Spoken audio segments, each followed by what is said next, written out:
न हो जान है वो जहान की जान है वो जहान की जान है तो जहान है सल्ले अला नबीना सल्ले अला मुहम्मदिन सल्लल्लाहु अलैहि वसल्लम. All praise due to Allah subhanahu wa ta'ala, who is the creator, the nourisher, the sustainer, the provider of the entire universe. Thousands of peace, blessings, salutations, salawat, salam be upon the most noble and beloved of Allah subhanahu wa ta'ala, the essence, the reason, the base, the purpose of the entire creation, Janab Ahmad Mujtaba Muhammad Mustafa sallallahu ta'ala alayhi wa sallam. Alhamdulillah, we thank Allah subhanahu wa ta'ala for granting us the opportunity of witnessing this beautiful day of Jummah, the day of Eid, in the month of Allah subhanahu wa ta'ala, in the house of Allah subhanahu wa ta'ala. We make dua, may Allah subhanahu wa ta'ala take us with our parents, with our Murshid al-Kareem, in the court of His beloved Rasul sallallahu alayhi wa sallam. May we witness the days of Ramadan in the company of His beloved Rasul sallallahu alayhi wa sallam. Alhamdulillah, today we are in the second Ashar, the second 10 days of the month of Ramadan Mubarak. And today is the 13th of Ramadan al-Kareem. The second 10 days are the days of forgiveness, the days of maghfirat. The first 10 days have passed us and the days of mercy have left us. The whole month is the month of mercy, but particularly Nabi sallallahu alayhi wa sallam mentioned with regards to the first 10 days of Ramadan al-Mubarak, and those days, if any of us have wasted them in negligence, in futile activities, those things which we weren't supposed to do, then the month is still with us. We have these days and then we have the last 10 days.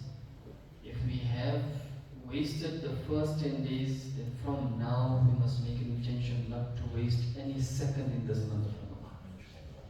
Because Nabi sallallahu alayhi wa sallam, and I will mention this hadith continuously, Nabi sallallahu alayhi wa sallam was once going on the minbar, and when he took the first step, he said Ameen. And when he took the second step, he said Ameen. And he went on the third step and he said Ameen. Sahaba ikram asked, Ya Rasulullah sallallahu alayhi wa sallam, Hua kya?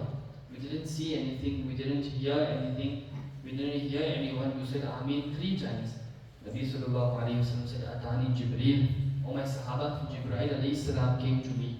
And on each step he made a dua, and on each dua I said Ameen.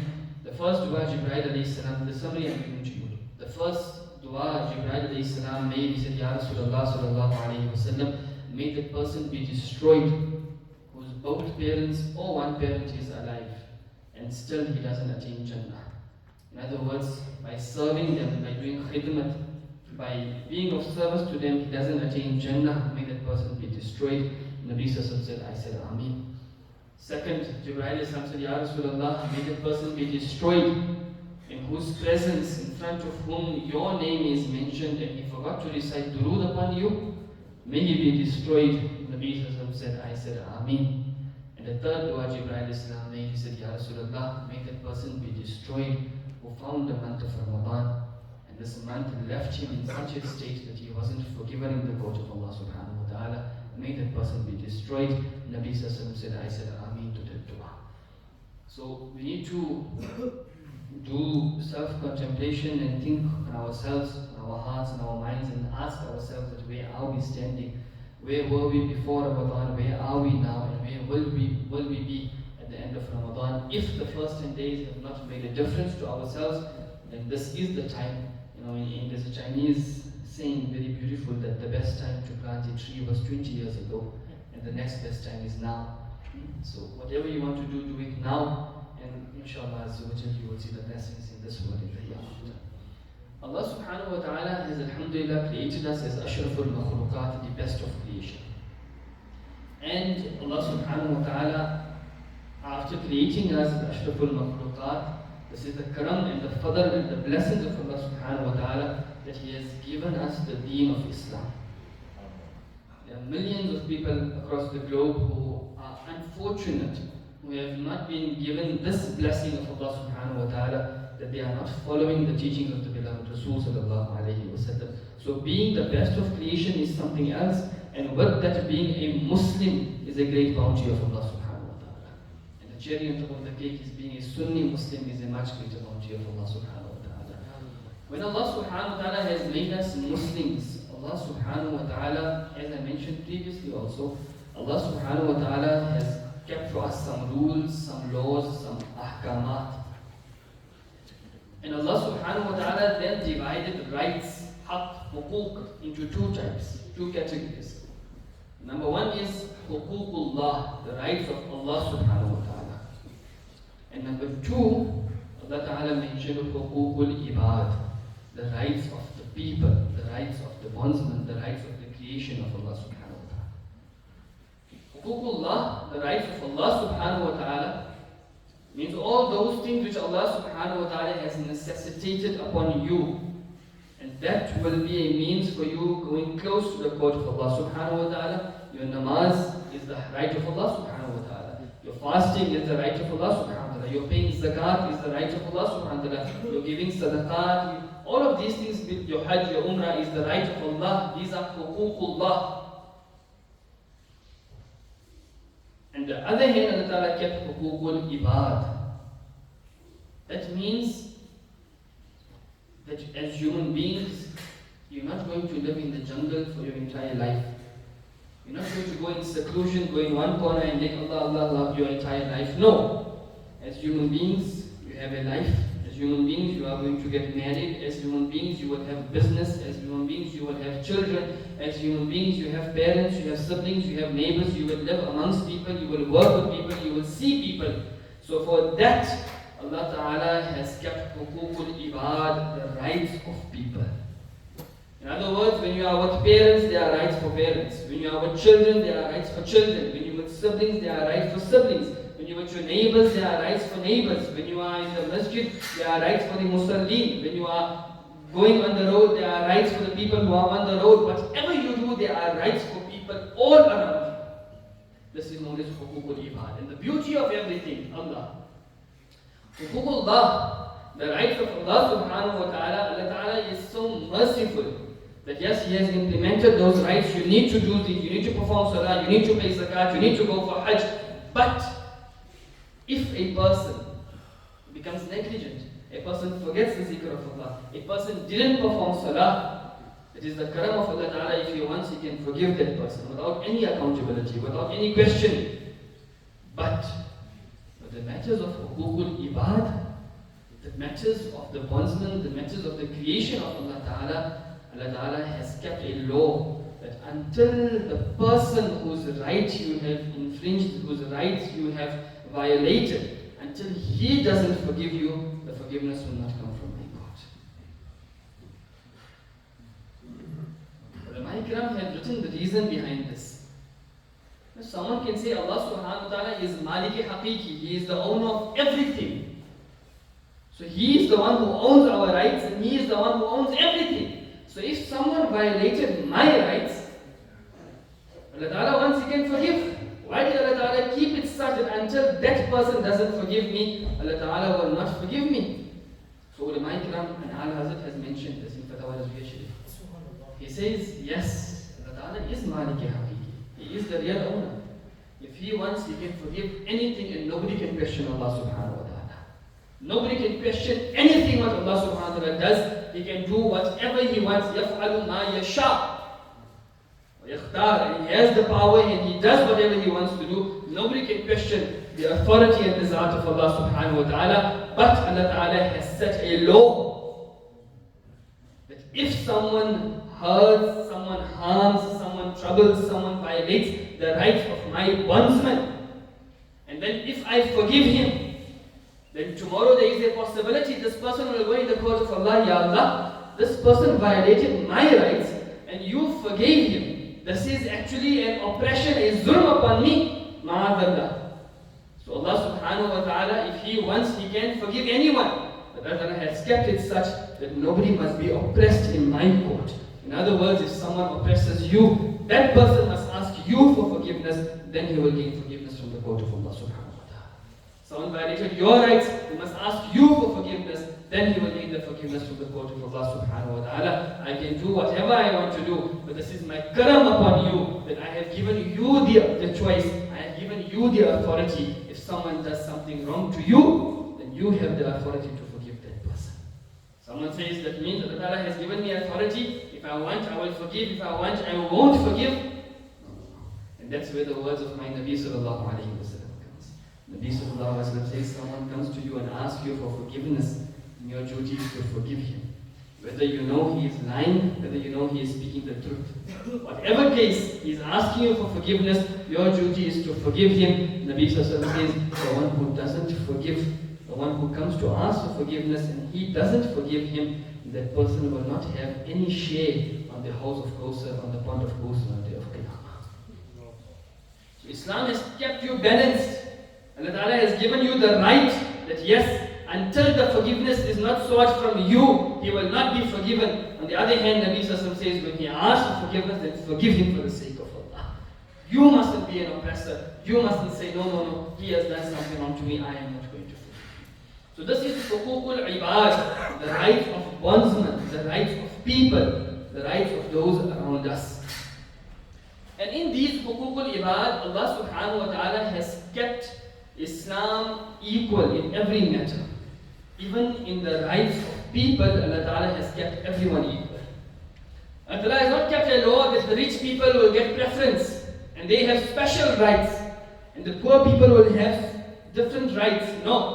Allah Ta'ala has kept a law that everyone, no matter you are rich, you are poor, you are old, you are weak, you are male, you are female, whatever the case is, every person has his own rights in the court of Allah subhanahu wa ta'ala. Sayyidina Umar Farooq radiallahu ta'ala anhu, Amir al-Mu'mineen, the second Khalifa of Islam.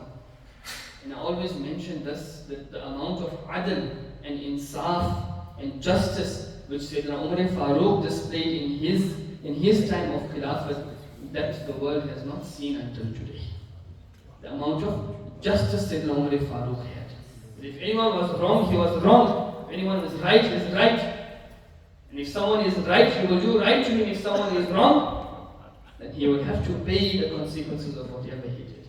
In the time of Sayyidina Umar Farooq, there was a king, the king of Ghassan, very famous area. And this king accepted Islam. And Umar Farooq became happy, खुश हुए कि जब बादशाह ने इस्लाम कबूल कर लिया तो बादशाह के जो भी साथियाँ हैं वो भी इस्लाम कबूल कर लेंगे. That if the king accepted Islam, then all those who are the followers of the king, they will also inshallah accept Islam. So this king Ghassan, the king of Ghassan, he accepted Islam and he came to Sayyidina Umar Farooq radiyallahu ta'ala. One day he was performing tawaf of the Holy Kaaba. And behind him, there was a villager, a dehati, a poor villager. And while performing tawaf, the poor villager by mistake tramped on the kurta of this king of Ghassan. The king got angry and he turned around and he slapped this villager.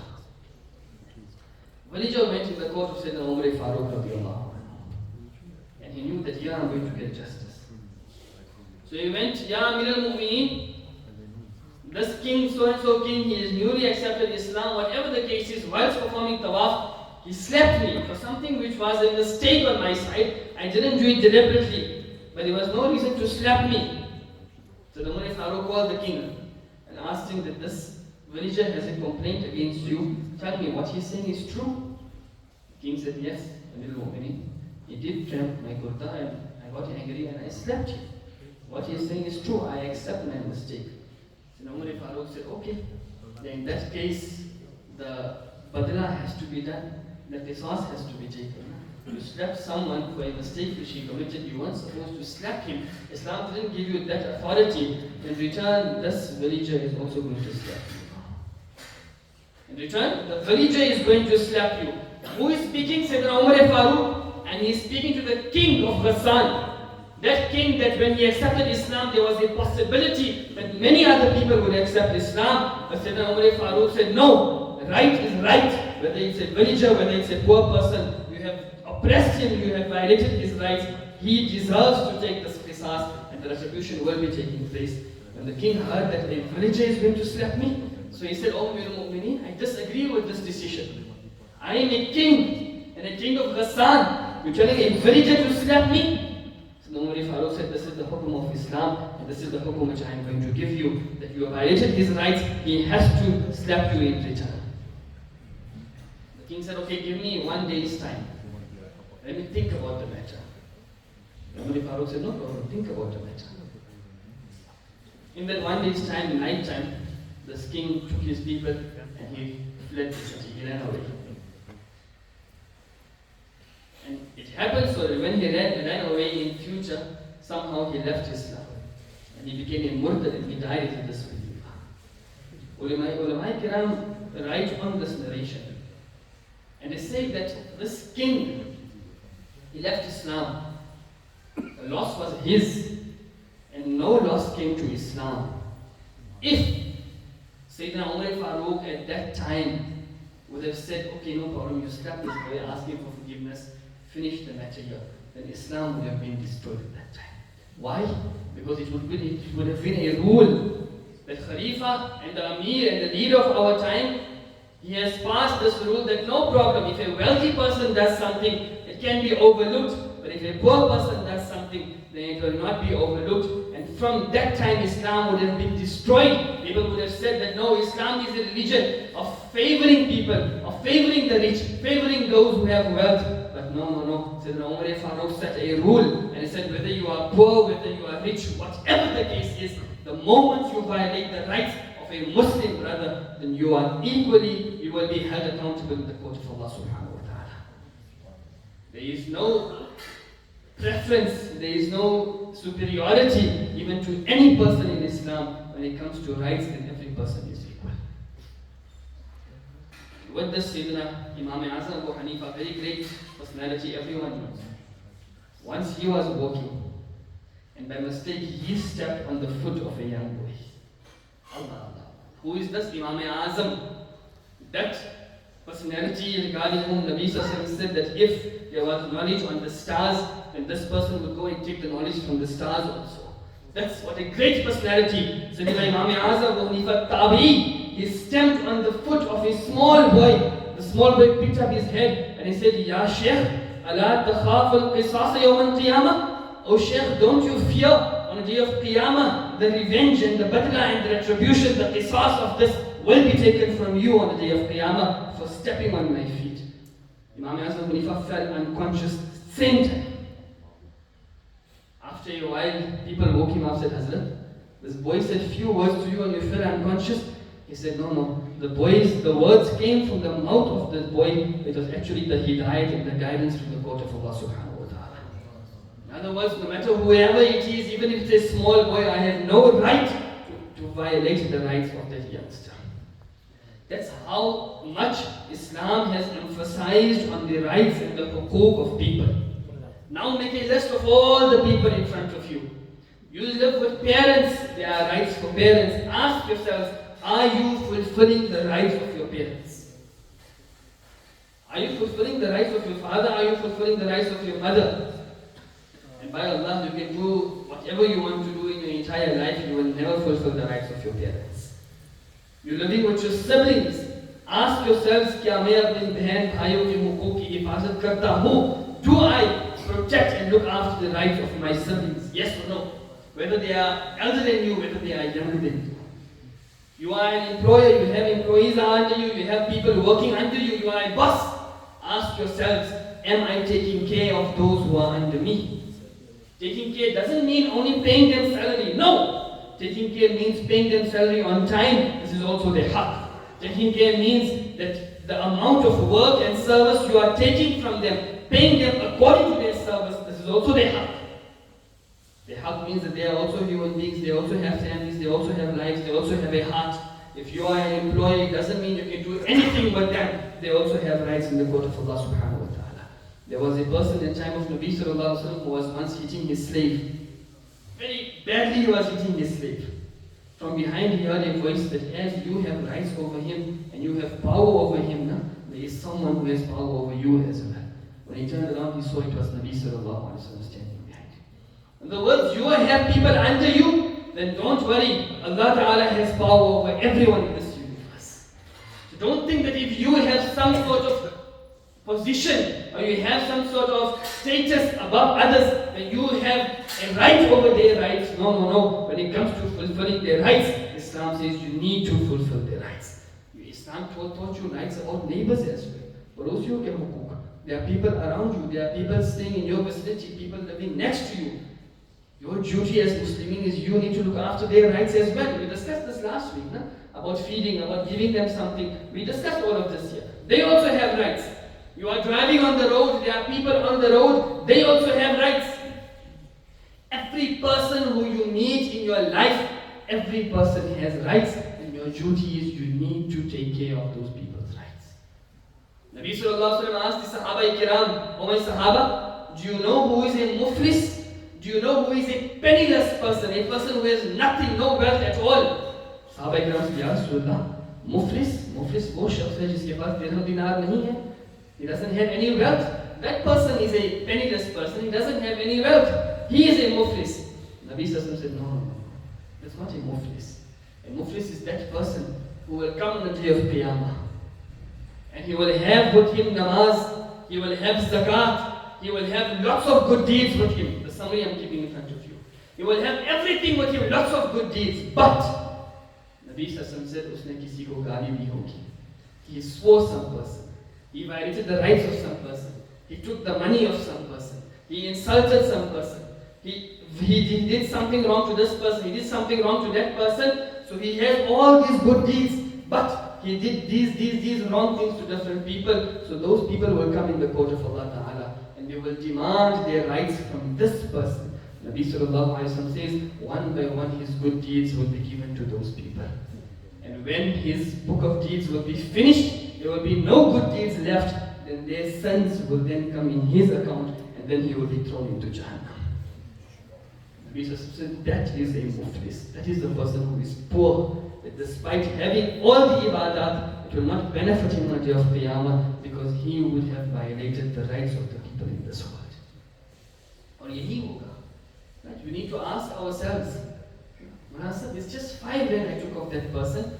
That 5 rand, you will have to give good deeds in exchange of that 5 rand. Tell me, do you have good deeds worth those 5 rand? Your good deeds are so priceless that there cannot be any money in exchange of your good deeds. The amount is small or the amount is big. By Allah, you do not have the good deeds to pay off even 1 cent which you took from the next person. When I hit him when I was young, baat khatam ho gayi, now it's finished, no problem. It's not finished. Did you ask him for forgiveness? When I swore him yesterday, that day is finished, and now we are talking. Did you ask him for forgiveness?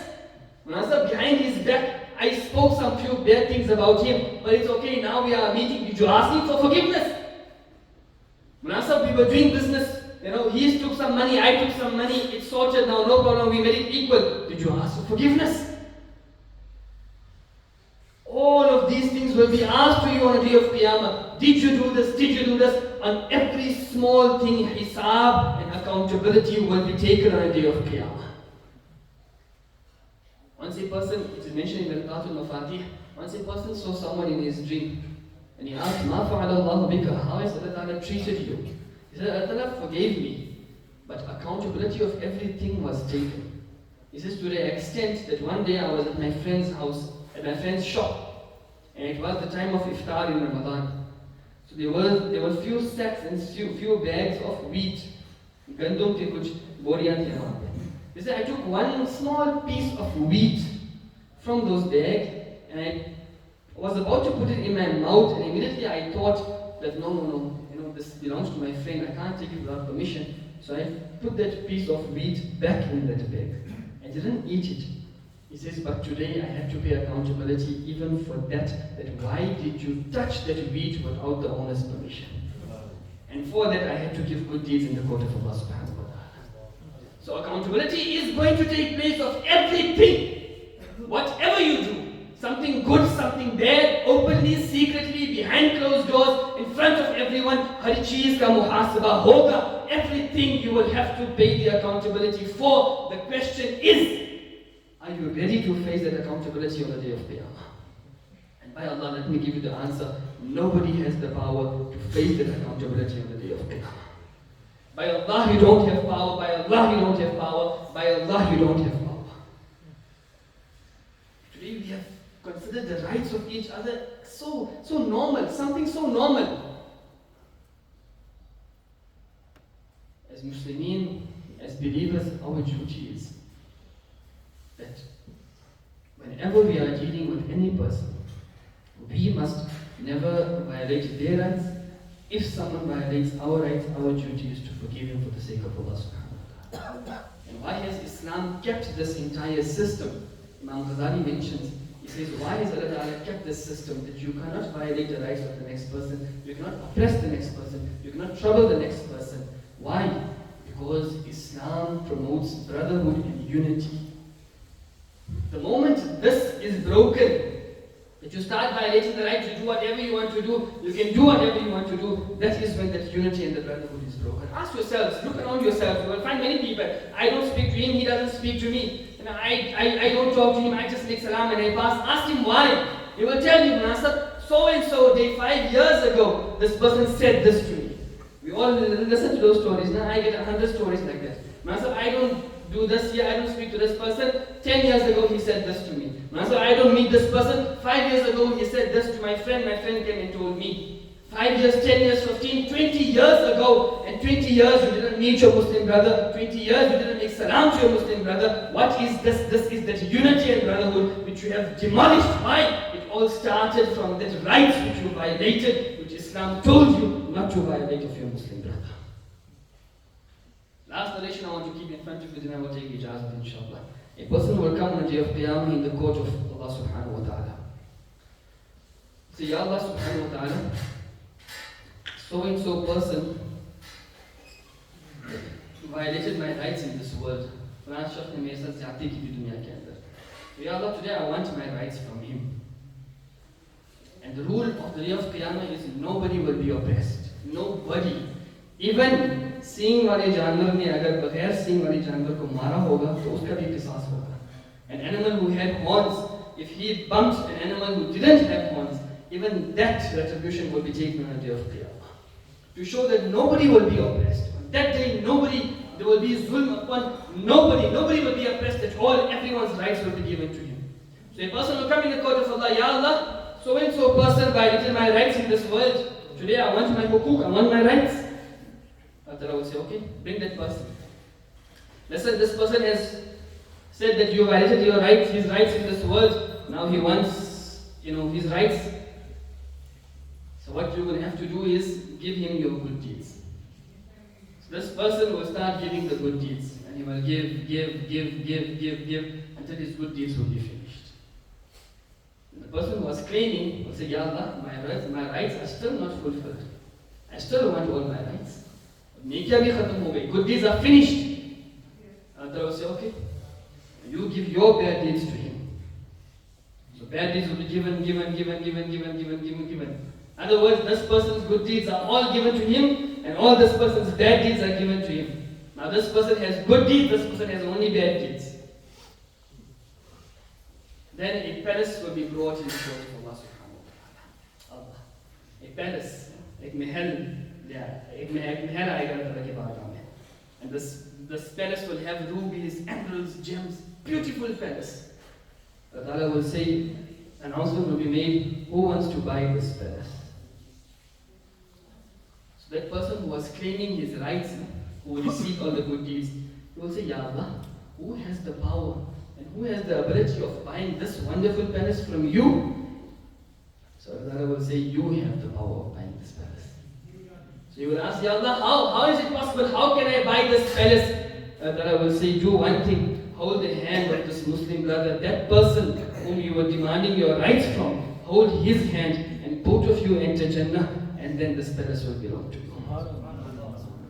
This is that unity and brotherhood which Allah Ta'ala will display on the day of Qiyamah. From this, ulama ikram mentioned that Allah Ta'ala has created us and problems happen. With everyone, problems happen. Our job is to overlook. That's why it's a month of Ramadan Mubarak. If anyone infringed your rights, anyone violated your rights, behind the 10 days of maghfirah, the days of forgiveness, we need to ask forgiveness from the court of Allah. And remember, our forgiveness is hanging in between unless that person doesn't forgive us whose rights we have violated. Everyone ask yourselves, look in your heart, and ask yourself that who have I troubled? Which person have I disturbed? Which person have I swore or said something bad about him? Go today, ask him for maaf, finish everything, and then ask forgiveness in the court of Allah Ta'ala. May Allah Ta'ala forgive all of us. May Allah protect us from the accountability on the day of judgment. May Allah subhanahu wa ta'ala keep us all from al-maslaki al-sunnah wal jama'ah. Ameen, ameen, ameen. Ya Rabbil Alameen.